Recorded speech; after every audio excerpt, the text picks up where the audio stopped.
মার্কিন যুক্তরাষ্ট্রের যিনি পেন্টাগন চিফ বা যাদের যুদ্ধ প্রধান বলা যায়, পিট হেগসেট কালকে সাংবাদিকদের সামনে দাঁড়ালেন, যুদ্ধের ফিরিস্তি বর্ণনা করলেন। আন্তর্জাতিক গণমাধ্যমগুলো বলছে বা আমরা যেটা দেখলাম, তার চোখ তার সাথে কথা বলছে না, তার চোখের সাথে তার ফেস তার কথা শুনছে না, তার আই কন্টাক্ট, তার ফিজিক্যাল এক্সপ্রেশন পুরোপুরি এলোমেলো। এই ব্যক্তির এর আগেরও বক্তব্য আমি শুনেছি, একটা চুলটাকে পেছনে করে আশ্রয়, আপনারা হয়তো তাকে চেনেন। তো ড্যাশিং একটা ছেলে, কিন্তু কালকে তার বক্তব্য শুনে মনে হচ্ছে যে ইরানে তারা যে কাঙ্ক্ষিত লক্ষ্যে গিয়েছিল সেটা পূরণ হয়নি, বরং তারা ইরানের কাছে অনেক বড় সারপ্রাইজ পেয়েছে। তিনি দাঁড়াচ্ছেন একটা পায়ে ভর করে, মানে মনে হচ্ছে না যে তিনি যে নিজের পায়ে দাঁড়িয়েছেন এটা বিশ্বাস করতে পারছেন। কখনো একটা পা দাঁড়াচ্ছেন, আবার কখনো পা পরিবর্তন করে দাঁড়াচ্ছেন, সাংবাদিকদের দিকে তাকাতে পারছেন না।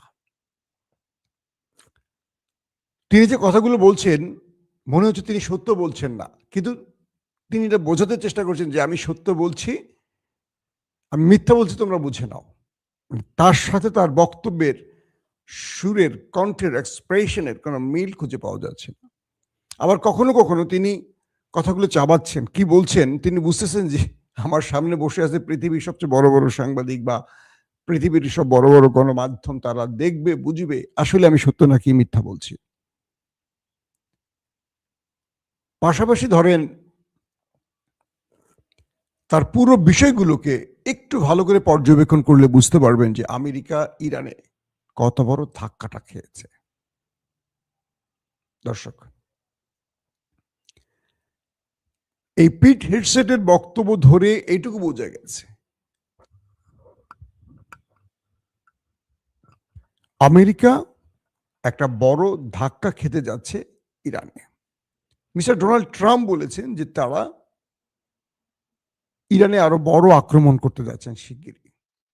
আরো বড় আক্রমণ, আরো বড় আক্রমণ মানে একটা বড় রকম ম্যাচাকার চালাবে ইরানে ডোনাল্ড ট্রাম্প, এই ইঙ্গিতটি দিয়েছেন। পাশাপাশি তিনি বলেছেন যে আমরা প্রয়োজনে ইরানে সেনা পাঠাবো, ইরানি স্থল বাহিনী ঢুকাবো। আমি কাল রাতে যে লাস্ট লাইভটা করেছি সেখানে আপনাদের বলেছি না যে ইরানে স্থলে অভিযান চালিয়ে বিজয় অসম্ভব। প্রথম কথা হলো যে ইসরায়েলের পরিকল্পনায় ট্রাম্প কেন ফাঁদে পড়লেন, সেটা হলো যে ইসরায়েল বোঝাবার চেষ্টা করেছিল যে ইরানের মধ্যে যদি আমরা একটা বড় অ্যাটাক চালাই, ইরানের সুপ্রিম কমান্ডার বা তাদের আইআরজিসির শীর্ষ কমান্ডারদের অথবা তাদের মন্ত্রী পরিষদের গুরুত্বপূর্ণ ব্যক্তিদের যদি আমরা সহায় ফেলি, তাহলে ইরানের রেজিম চেঞ্জ ঘটে যাবে। এটা আমি কয়েকদিন ধরেই বলছি, আপনারা শুনছেন। এটা ছিল ইসরায়েলের পরিকল্পনা, আমেরিকাকে যুদ্ধে টেনে আনার। ডোনাল্ড ট্রাম্প তিনি তাই করলেন, ইসরায়েল যা চেল। কিন্তু পেন্টাগন বা তার মার্কিন জেনারেলরা বারবারই বলেছিল এটা করবেন না, কারণ মার্কিন জেনারেলরা তো যুদ্ধবাজ, তারা যুদ্ধের সমস্ত অবস্থা বোঝে। তারা বারবার নিষেধ করেছিল ট্রাম্পকে এটা করবেন না, এটা আমাদের লস হচ্ছে, এটা আমাদের ভুল হচ্ছে, আমরা এখান থেকে জয় নিয়ে ফিরতে পারবো না। 10-12% আমাদের জয়ের সম্ভাবনা, মাত্র 10-12%। এই 10-12% সম্ভাবনা নিয়ে আপনি যুদ্ধ করবেন, বিশাল বাজেট খরচ করবেন ইরানের বিরুদ্ধে। আপনি তাদের স্ট্র্যাটেজি দেখেন, তাদের ইতিহাস দেখেন, তাদের অবস্থা দেখেন, তাদের মানে যারা নত হয় না, যাদেরকে কোনোভাবে নতই করা যায় না, তারা যুদ্ধে তাদেরকে আপনি কিভাবে নত করবেন? আলোচনা টেবিলে যারা নত হয় না, তারা যুদ্ধে নত হবে? ট্রাম্প তার জেনারেলদের কথা শুনলেন না, শুনলেন ইসরায়েলের নেতানিয়াহুর কথা, আসলেন যুদ্ধে। এখন ট্রাম্প বুঝতেছেন কি ঘটতেছে। এখন ট্রাম্প নিজে এই যুদ্ধ শেষ করতে চান। কিভাবে? দুটো উপায়। বড় রকম ম্যাচাকার চালাবে তিনি তেহরানে, তাহলে কি যুদ্ধ শেষ হবে? শেষ হবে না। রেজিম চেঞ্জ ছাড়া তাদের লক্ষ্য পূরণ হবে না। এখন ট্রাম্প নতুন করে যে বিপত্তিতে পড়ছে সেটা কি শোনেন, ট্রাম্পের সামনে মহা বিপদগুলো কি। আরব বলছে ট্রাম্পকে, তুমি তো আমাদের সাথে প্রতারণা করছো। অর্থাৎ ট্রাম্প আরবের টাকা নিয়ে, ট্রিলিয়ন ট্রিলিয়ন ডলার নিয়ে নিরাপত্তার নাম করে যে ঘাঁটিগুলো গড়েছিল আরবের ভেতরে, যখনই ইরান একযোগে ৭-৮টা দেশকে মার শুরু করছে, ট্রাম্প কি করছে শোনেন, আরবে তাদের যে প্রতিরক্ষা ব্যবস্থা, তাদের যে অ্যান্টি মিসাইল গুলো ছিল এখান থেকে তুলে তুলে ইসরায়েলে নিয়ে যাচ্ছে, কারণ ইসরায়েল এখন আর কুলাতে পারছে না। ইরান কৌশলটা কি নিচ্ছে, সে তার ধরেন একটা ছোট উদাহরণ দিলে বুঝবেন। ইরান একটা মিসাইল মারছে, দুর্বল মিসাইল। ইরানের কয়েক টাইপের মিসাইল আছে, প্রথম প্রজন্ম, দ্বিতীয় প্রজন্ম করে ষষ্ঠ প্রজন্ম পর্যন্ত মিসাইল আছে। এখন পর্যন্ত ইরান প্রথম, দ্বিতীয়, তৃতীয় ধাপ পর্যন্ত আসছে, আরো 3টে ধাপ ইরানের রিজার্ভই রাখছে। এটা হলো মহাযুদ্ধের জন্য রাখছে, যে যুদ্ধে আর পেছনে ফেরা যাবে না, হয় মরো নাহলে মারো। সব সারপ্রাইজ দিয়ে দিলে তো হবে না, এটা অবস্থা বুঝে বুঝে খেলছে ইরান। তো প্রথম 3টি বেজ আরো 3টি হাতে রেখে দিয়ে ইরান মারছে। তো ইরান যখন একটি মিসাইল মারে, তার এগেইনস্টে 8 থেকে 10টা মিসাইল, এন্টি মিসাইল মারতে হয় সেই মিসাইল বা ড্রোনটাকে ইন্টারসেপ্ট করার জন্য। তাহলে খেয়াল করেন যে ইরানের একটা মিসাইলের এগেইনস্টে ওই দেশটির কয়টা লাগে, 5 থেকে 10টা মিসাইল চলে যাচ্ছে একটা মিসাইলের এগেইনস্টে। এখন ওই দেশটির যে মিসাইল ভান্ডার প্রায় খালি, তা আমেরিকা থেকে দেয়া হয়েছে। আমেরিকার যেহেতু একসাথে আমেরিকারও হিট করা হচ্ছে ঘাঁটিগুলো টার্গেট করে, আমেরিকা তো নিজেরও অ্যান্টি মিসাইল মারতে হচ্ছে, আমেরিকারও মিসাইল খালির দিকে আসছে। এখন বলছে মার্কিন জেনারেলরা বলছে যে আমরা এই যুদ্ধ কতদিন টেনে নেব, ইরান যেই পলিসিতে যুদ্ধ করবে, কারণ আমাদের তো রসদ শেষ হয়ে আসবে। তো সৌদি আরব, কাতার, কুয়েত, আরব আমিরাত, বাহরাইন, জর্দান থেকে কি করতেছে আমেরিকা, তাদের আকাশ প্রতিরক্ষা সিস্টেম, তাদের অ্যান্টি মিসাইল গুলো নিয়ে ইসরায়েলকে দিচ্ছে, ইসরায়েলকে সেভ করার জন্য। আরব বলতেছে তুমি আমাদের রক্ষার নাম করে এসছো, এখন আমাদের থেকে নিয়ে ওদেরকে বাঁচাচ্ছ, মানে কত বড় বিশ্বাসঘাতকতা আরব বুঝতে পারতেছে এখন। দেখেন সৌদি আরবের রিয়াদে মার্কিন দূতাবাসকে লক্ষ্য করে কালকে ইরান ব্যাপক অ্যাটাক চালিয়েছে। শেষ তথ্য মতে সৌদি আরবে বিশাল আকারের মার্কিন দূতাবাস, অনেক বিলাসপূর্ণ ওইটাতে জ্বলতে দেখা গেছে। মার্কিন দূতাবাসে হিট করছে ইরান সৌদি আরবে, মার্কিন দূতাবাসই রক্ষা করতে পারছে না আমেরিকা, তারা বাকিদেরকে রক্ষা করবে। এখন বিষয়টা হয়ে গেল এরকম, সৌদি আরব বা আরব রাষ্ট্রগুলো বুঝতে পারছে যে এই ট্রাম্প বা এই আমেরিকা এতদিন তাদেরকে ফুসিয়ে ফাঁসিয়ে তাদের শুধু টাকা বা তাদের পেট্রো ডলার লুট করতে আসছে। যখনই ইসরায়েল বিপদে পড়ে গেল, ইসরায়েলকে সৌদি আরব থেকে, কাতার থেকে, কুয়েত থেকে নিয়ে নিয়ে মিসাইলগুলো দিয়ে দিচ্ছে, আর সৌদি আরব খালি। এখন সৌদি আরবে ইরান সমানে মারছে। এইটাই ছিল ইরানের খেলা। ইরান সৌদি আরবকে, আরব দুনিয়াকে চোখে আঙুল দিয়ে দেখিয়ে দিচ্ছে যে তোমরা বিপদে পড়লে তোমাদের পাশে ওরা দাঁড়াবে, এবার দেখো ভালো করে। মাইরটা ইরান কেন দিচ্ছে বুঝছেন তো, এক মাইরে ইরান অনেক কিছু দেখায় দিচ্ছে মানুষের। এখন আরব বুঝতে পারছে, আরব ভালোভাবে বুঝতে পারছে যে ওরা বিশ্বাসঘাতক, ওরা আমাদেরকে লুটতে আসছে, ওরা আমাদের জন্য কোনো ফিলিংস নাই, আমাদের জন্য কোনো মায়া নাই, ওরা আমাদের বাঁচাবে না বিপদে, ওরা ওই আমেরিকা এখন ইসরায়েলকে বাঁচাচ্ছে। কিভাবে আরবে, সৌদি আরবের আরামকো, সৌদি আরবের গুরুত্বপূর্ণ হোটেল, দুবাইয়ের হোটেলগুলোতে ইরান ঠাস ঠাস করে বোমগুলি মাইরা ভবনগুলি ছাওয়া করে ফেলতেছে, আমেরিকা বাঁচাতে পারছে, ইন্টারসেপ্ট করতে পারছে, কিচ্ছু পারে নাই। তাহলে এত বছর ধরে পেট্রো ডলার দেখি এই ইরানের এই কাজটি পুরো আরবদের চোখে আঙুল দিয়ে দেখিয়ে দিয়েছে। নাম্বার 2, সৌদি আরব এখন ইউরোপের কাছে গেছে, রাশিয়ার কাছে গেছে, চীনের কাছে গেছে, এই আরব রাষ্ট্র, সৌদি আরব শুধু না আরবগুলি, তারা বলছে ইউরোপের ভাইরা, রাশিয়ার পুতিন চাচা, চীনের শি জিনপিং চাচা, আমাদেরকে বাঁচান, ইরান তো আমাদের মাইরা তক্তা বানায় ফেলতেছে। আপনি একটু, আপনাদের কথা তো ইরান শুনবে, বিশেষ করে চীন, রাশিয়া, আমরা আলোচনা করতে চাই, যে কোনো ভাবে হোক আমাদেরকে 5 দিনের জন্য হলো যুদ্ধবিরতির একটা সুযোগ করে দেন, আমরা দাঁড়াতে পারছি না, আমাদের রাষ্ট্র হঠাৎ করে যুদ্ধের মধ্যে পড়ে আর কুল কিনারা খুঁজে পাচ্ছে না। মানে আরব রাষ্ট্রগুলোর রাষ্ট্রপ্রধানরা বলছে, বলা হচ্ছে এখন চীন রাশিয়ার কাছে ছুটে গেছে, ইউরোপের কাছে চলে গেছে যে তোমরা একটু ইরানকে বোঝাও, ইরানকে বোঝাও, ট্রাম্পকে না, ইরানকে বোঝাও। তার মানে এই যুদ্ধে ট্রাম্পের চেয়ে এখন ইরানের দায়িত্ব বেশি হয়ে গেছে, বা ইরানের উপরই এখন তাদের টার্গেট, যে ইরান বুঝলে হবে। ইতিমধ্যে দিমিত্রি মেদভেদেভ, রাশিয়ার ভ্লাদিমির পুতিনের ডান হাত, তিনি বলেছেন এই যুদ্ধ তৃতীয় বিশ্বযুদ্ধের দিকে যাচ্ছে। যদি এখনই ট্রাম্প থেমে না যায় আর ট্রাম্পের পাগলামি যদি বাড়তে থাকে, এটা তৃতীয় বিশ্বযুদ্ধের রূপ নেবে। পাশাপাশি রাশিয়া এবং চীন স্পষ্ট বার্তা দিয়েছে, প্রায় একই ধরনের বার্তা দিয়েছে, যে তারা ইরানের পাশে আছে, পাশে থাকবে, এবং ইরান যেই শত্রুদের প্রতিহত করছে এটা তার সমস্ত আইনি বৈধতা আছে, তার অধিকার আছে, কারণ তাকে আক্রমণ করেছে। এবং স্পষ্ট ইসরায়েল আমেরিকার যে আক্রমণটি ইরানে হয়েছে, এটাকে আইনি মানে জাতিসংঘের নিয়ম অনুসারে, আন্তর্জাতিক আইন অনুসারে এটাকে অবৈধ ঘোষণা করে বলেছে ইরান তার শত্রুকে যে প্রতিঘাত করছে বা পাল্টা জবাব দিচ্ছে, এটা তার সম্পূর্ণ অধিকার আছে, এবং এটার জন্য ইরানকে তারা সাপোর্ট দিচ্ছে। পাশাপাশি বলেছে যে ইরানের যে কোনো বিপদে, যে কোনো প্রয়োজনে চীন পাশে থাকবে, যে কোনো বিপদে প্রয়োজনে রাশিয়া পাশে থাকবে। একদমই স্পষ্ট জোরালো ভাষায় এই প্রথম ইরান এবং রাশিয়া ইরানের পক্ষে, চীন এবং রাশিয়া ইরানের পক্ষে দাঁড়িয়ে গেছে। এটা এখন আমেরিকা ইসরায়েলের জন্য টেনশনের কারণ। কারণ এখন যদি কোনো কারণে ইউরোপের রাষ্ট্রগুলো ইসরায়েল কিংবা আমেরিকার পাশে দাঁড়ায়, সেক্ষেত্রে এই দুটো রাষ্ট্র দাঁড়িয়ে যাবে। একটা জিনিস মনে রাখবেন, এক চীন পুরো ইউরোপকে একা পেটাতে পারে, মানেন আর না মানেন। চীনের কাছে যা আছে, চীন যদি মনে করে যে আমি পুরো ইউরোপের সাথে একা লড়াই করব, পারবে। এক রাশিয়া আমেরিকার সাথে লড়াই করবে, বাকি থাকে কে? শক্তিশালী দেশ আছে কারা বলেন? তুরস্ক ইরানকে একটা টোকাও দেবে না, বরং এই যুদ্ধে তুরস্ক ইরানকে নেপথ্যে সাহায্য করতেছে, পাকিস্তান নেপথ্যে সাহায্য করবে। বোঝেননি আপনারা? ভারত আর ভারত কদিন আগে গেল না ইসরায়েলে, প্ল্যান করে আসলো কার সাথে? নেতানিয়াহুর সাথে। যখনই তারা ইরানে আক্রমণ করবে, ভারত কি করলো?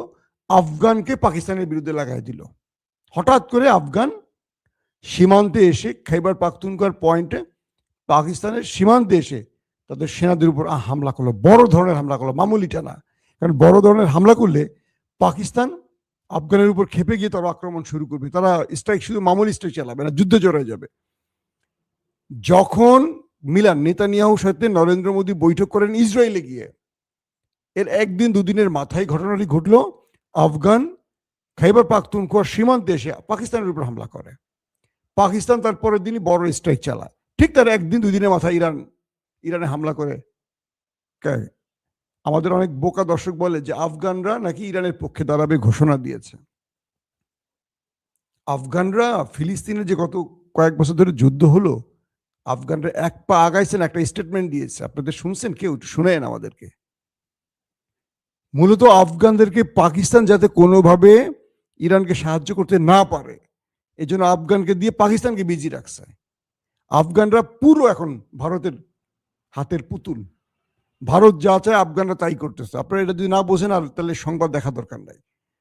আসেন তারপরের হিস্ট্রিতে কি আসছে।